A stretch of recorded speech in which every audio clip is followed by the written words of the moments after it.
تو اللہ کے لیے کوئی بات ہماری غیر اہم نہیں ہے، اور اللہ ہی انکنڈیشنل پازیٹیو ریگارڈ دیتے ہیں۔ انکنڈیشنل پازیٹیو ریگارڈ کیا ہوتا ہے کہ آپ ماہر نفسیات کے پاس جائیں، وہ آپ سے پیسے لیتا ہے اچھے خاصے، اور سنی جاتا ہے، آگے سے ٹوکتا نہیں ہے، اسے کہتے ہیں انکنڈیشنل پازیٹیو ریگارڈ، لیکن اس کے وہ پیسے لیتا ہے۔ آپ جب سارا اسے سنا دیتے ہیں، آپ کہتے ہیں تو بڑا اچھا بندہ ہے، اس نے تو میری ساری سنی ہے، مجھے ٹوکا نہیں ہے۔ تو بھائی اللہ تو پیسے بھی نہیں لیتے، آپ اللہ کے سامنے کیوں نہیں باتیں کرتے؟ ایگزیکٹ وہی بات کہ اللہ میری زندگی میں یہ چل رہا ہے، میں تھک گیا ہوں، مجھے ہدایت دیں، میں نہیں جانا چاہتا اس طرف میرے رب، میں مشکلات میں ہوں، میرے اوپر بہت امتحان آ چکے ہیں، میں بس تھک چکا ہوں۔ آپ کیوں نہیں اس طرح بتاتے اللہ کو؟ بس یہی ایک فرق ہے کامیاب لوگوں میں اور ناکام لوگوں میں، یہ ایک ہیبٹ ہے۔ تو اس کا فائدہ کیا ہے جی؟ اللہ سے غم شیئر کرنے کا، اللہ سے بات شیئر کرنے کا فائدہ کیا ہے؟ سورہ طلاق میں اللہ نے وعدہ کیا ہے، اللہ نے کہا کہ جو کوئی بھی میرا تقوی اختیار کرتا ہے، تقوی سے مراد ہے کہ مجھے پہچانتا ہے اور میرے پاس آتا ہے اور میرا کہنا مانتا ہے، اللہ اس کے لیے ایک ایسا راستہ نکال دیں گے ہر مشکل سے نکلنے کے لیے کہ وہ سوچ بھی نہیں سکتا۔ اور اس کی تفسیر حدیث میں آتی ہے کہ جو شخص استغفار کو لازم پکڑ لیتا ہے، اللہ اس کو ہر مشکل سے نکال دیتے ہیں۔ پھر اللہ کہتے ہیں کہ اسے ہم ایسی جگہ سے دیں گے رزق کہ وہ سوچ بھی نہیں سکتا۔ یہ سورہ طلاق میں وعدہ ہے اللہ کا کہ ایک ہم اسے مشکل سے نکال دیں گے، دوسرا ہم اسے ایسی جگہ سے رزق دیں گے کہ وہ سوچ بھی نہیں سکتا۔ ایک واقعہ ہے چھوٹا سا، ڈاکٹر ایان ایک سعودی عرب کے ڈاکٹر ہیں، پاکستانی ڈاکٹر ہیں، بہت بڑے نیورو سرجن ہیں۔ وہ اپنا واقعہ سناتے ہیں، یوٹیوب پہ یہ ویڈیو بھی موجود ہے، دا پاور آف اللہ کے نام سے یوٹیوب پہ۔ وہ اپنا واقعہ سناتے ہیں، کہتے ہیں کہ میں ایک بار آپریشن کرنے جا رہا تھا یورپ میں، کسی دوسری کنٹری میں، سعودیہ سے۔ تو راستے میں اتنی ٹربولنس ہوئی، اتنا طوفان آیا، تھنڈر سٹارم آیا کہ جہاز جو ہے وہ پارک کرنا پڑا ایئرپورٹ میں، کسی بیچ میں کہیں رکا جہاز، کسی ایئرپورٹ میں، جہاز کو کھڑا کیا ایئرپورٹ پہ۔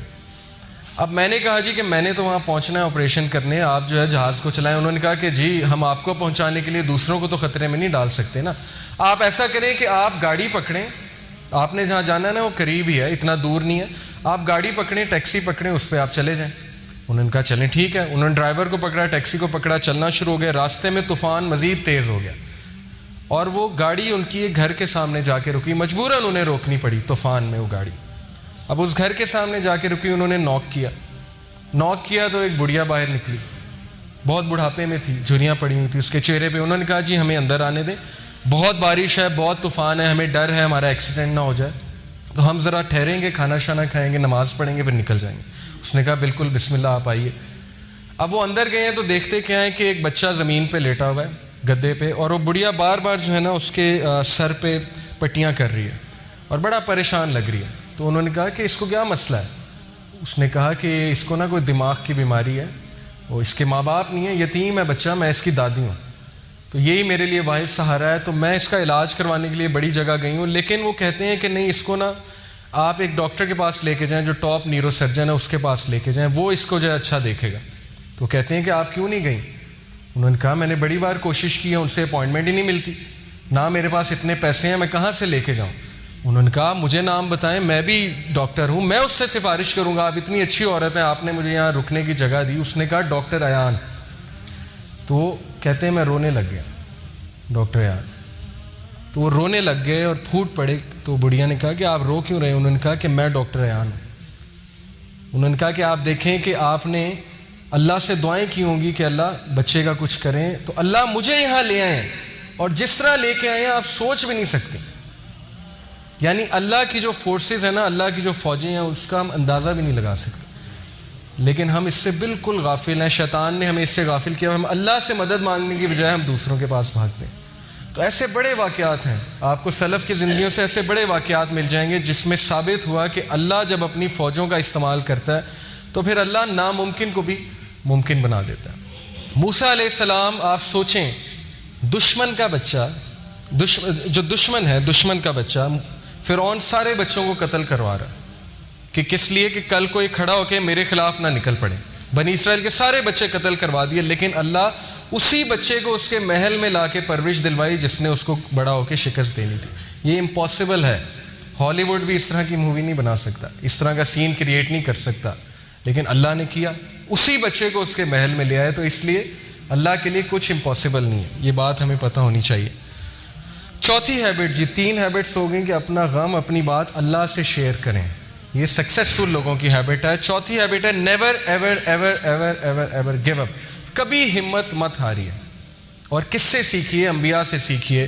سب سے ڈپریسنگ سچویشن، اس سے زیادہ ڈپریسنگ سچویشن نہیں ہو سکتی، اس سے زیادہ مایوسی کی سچویشن نہیں ہو سکتی کہ مچھلی کے پیٹ میں اندھیرا، پھر سمندر کی گہرائی کا اندھیرا، اور پھر سمندر کے نیچے جو ہے وہ وہاں پہ اندھیرا. کون تھے یہ نبی؟ یونس علیہ السلام. بندہ کہیں کمرے میں بند ہو جائے تو چلو کھٹکھٹاتا رہے گا، کبھی تو کوئی آواز سنے گا نا. کمرے میں، جنگل میں ہے، کبھی تو کوئی آئے گا نا جنگل میں آ کے دروازہ کھولے گا. اب یہ بتائیں مجھے، مچھلی کے پیٹ میں ایک بندہ ہے اور مچھلی سمندر کی گہرائیوں میں، کون آواز سنے گا؟ کوئی سنے گا؟ کوئی سننے والا ہے؟ صرف کون سننے والا ہے؟ اللہ. تو انہوں نے اس مایوسی کی حالت میں کس کو پکارا؟ اللہ. لا الہ الا انت سبحانک انی کنت من الظالمین. اللہ میں ظالم ہوں، مجھ سے غلطی ہوئی ہے، تو پاک ہے، تو مجھے معاف کر دے. اب علماء کہتے ہیں کہ جو بندہ اندھیروں کی گہرائیوں میں ہو، جسے کچھ سمجھ نہیں آ رہی ہو میں کیا کروں، زندگی کہاں جا رہی، اسے اس کا ورد کرنا چاہیے بہت زیادہ. لا الہ الا انت سبحانک انی کنت من الظالمین. لیکن انہوں نے گیو اپ نہیں کیا، مایوس نہیں ہوئے ابلیس کی طرح. ابلیس مایوس ہو گیا، اسی لیے اس کا نام ہے ابلیس، دا ہوپلیس ون. مایوس ہو چکا ہے وہ، ورنہ اصل نام تو اس کا عزازیل ہے. ابلیس کا مطلب ہے مایوس ہو چکا ہے وہ. لیکن انبیاء مایوس نہیں ہوتے تھے. کامیاب بندہ کبھی مایوس نہیں ہوتا، چاہے حالات کیسے مرضی ہوں. کیوں؟ اسے پتا ہے کہ میں کس کی عبادت کرتا ہوں؟ جس کے ہاتھ میں ہر چیز ہے. اللہ کہتے ہیں کہ دنیا میں کوئی پتا بھی نہیں گرتا، اللہ کو پتا ہے. پتے کا اللہ کو پتا ہے کہ پتا کہاں گر رہا ہے. تو آپ کے غم کا اللہ کو نہیں پتا؟ آپ کی مشکل کا اللہ کو نہیں پتا؟ کیا خیال ہے؟ پتا ہے نا. اگر پتا کیا ہے؟ بے جان چیز. اگر پتے کا اللہ کو پتا ہے کہاں گر رہا ہے، تو آپ کے غم، آپ کے آنسوؤں کو بھی اللہ کا پتا ہے. لیکن اگر مدد مانگی جائے تب. تو یہ جی ہماری 4th ہیبٹ. یہ آپ دیکھیں کچھ لوگ جو ہے وہ بالکل تب گیو اپ کر دیتے ہیں جب بالکل کامیابی ان کے قریب ہو، تب وہ گیو اپ کر جاتے ہیں. تو ایسا ہمیں نہیں بننا. ہمیں چلتے رہنا ہے، دوڑتے رہنا ہے، مشکلات کا مقابلہ کرتے رہنا ہے، کھڑے ہونا ہے، چیلنجز کو فیس کرنا ہے. چونٹی اگر کسی راستے سے گزر رہی ہو اور آپ اس کے سامنے اپنی انگلی رکھ دیں تو وہ آپ کی انگلی اٹھانے کا انتظار نہیں کرے گی، بلکہ اپنا راستہ بدل کر اپنی منزل مقصود کی طرف چل پڑے گی. تو چونٹی سے سیکھنا چاہیے. چاہے اس کے سامنے رکاوٹ آ جائے، وہ اپنے مشن سے نہیں ہٹے گی، اپنے فوکس سے نہیں ہٹے گی. اس نے وہیں جانا ہے.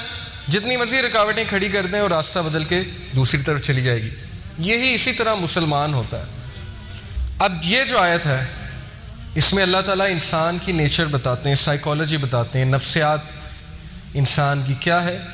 اللہ کہتے ہیں لا یسام الانسان من دعاء الخیر وان مسہ الشر فیئوس قنوط. اللہ کہتے ہیں کہ انسان جو ہے جب اس کو اچھائی پہنچے تو بڑا خوش ہوتا ہے، لیکن جیسے ہی اسے کوئی شر چھو لے، کوئی مشکل آ جائے تو اسی وقت مایوس ہو جاتا ہے، گیو اپ کر دیتا ہے کہ میری زندگی برباد ہو گئی، میرے ہی ساتھ یہ کیوں ہوا، میں نے تو کچھ کیا بھی نہیں. بھائی انبیاء نے کیا کیا تھا؟ نبی صلی اللہ علیہ وسلم نے کیا کیا تھا؟ ان کا کیا قصور تھا کہ ان کے بیٹے بھی جو ہے وہ جو ہے ان سے چھین لیے گئے، وفات ہو گئی. بیوی جو ہے اس کی وفات ہو گئی جب شیب ابی طالب میں تھے. اتنی مشکلات میں انہوں نے زندگی گزاری. تو بات یہ نہیں ہوتی قصور، بات یہ ہوتا ہے کہ اللہ تعالیٰ جس سے جتنی محبت کرتے ہیں اس کا اتنا امتحان لیتے ہیں. کیوں؟ ایک تو اس کے گناہ معاف کرنے کے لیے، دوسرا اسے کمانڈو بنانے کے لیے. کمانڈو کی ٹریننگ سخت ہے، سولجر کی ٹریننگ آسان ہے. جس سے جتنا بڑا کام لینا ہے اس کو اتنی مشکل میں ڈالنا ہے، اسے کھلے میدان میں چھوڑ دینا کہ چلو مقابلہ کرو، سیکھو. تم نے سکھانا ہے، لوگوں کو سکھانا ہے آگے جا کے. جب تک تمہیں خود نہیں پتا ہوگا غم کیا ہوتا ہے، تم لوگوں کو کیا سکھاؤ گے کہ غم کیا ہوتا ہے. اس لیے یہ چیز مایوس ہونے والی نہیں ہے، یہ خوشخبریاں ہیں. صحابہ پہ مشکل نہیں آتی تھی، پریشان ہو جاتے تھے کہیں اللہ تو نہیں ناراض. بیمار نہیں ہوتے تھے، پریشان ہو جاتے تھے کہیں اللہ تو نہیں ناراض. لیکن ہم بالکل الٹ. تھوڑی سی مشکل آئی، اسی وقت ہمت ہار کے بیٹھ گئے، اللہ سے شکایت، اللہ سے شکوے شروع، اور اللہ سے ناراضگیاں شروع. نمازیں بھی کم کرنا شروع کر دیں. جبکہ سورہ انبیاء میں اللہ انبیاء کی ایک کوالٹی بتاتے ہیں، یہ بھی سکسیسفل لوگوں کی کامیابی ہے کہ جب ان پہ مشکل آتی ہے وہ مزید پکے ہو جاتے ہیں.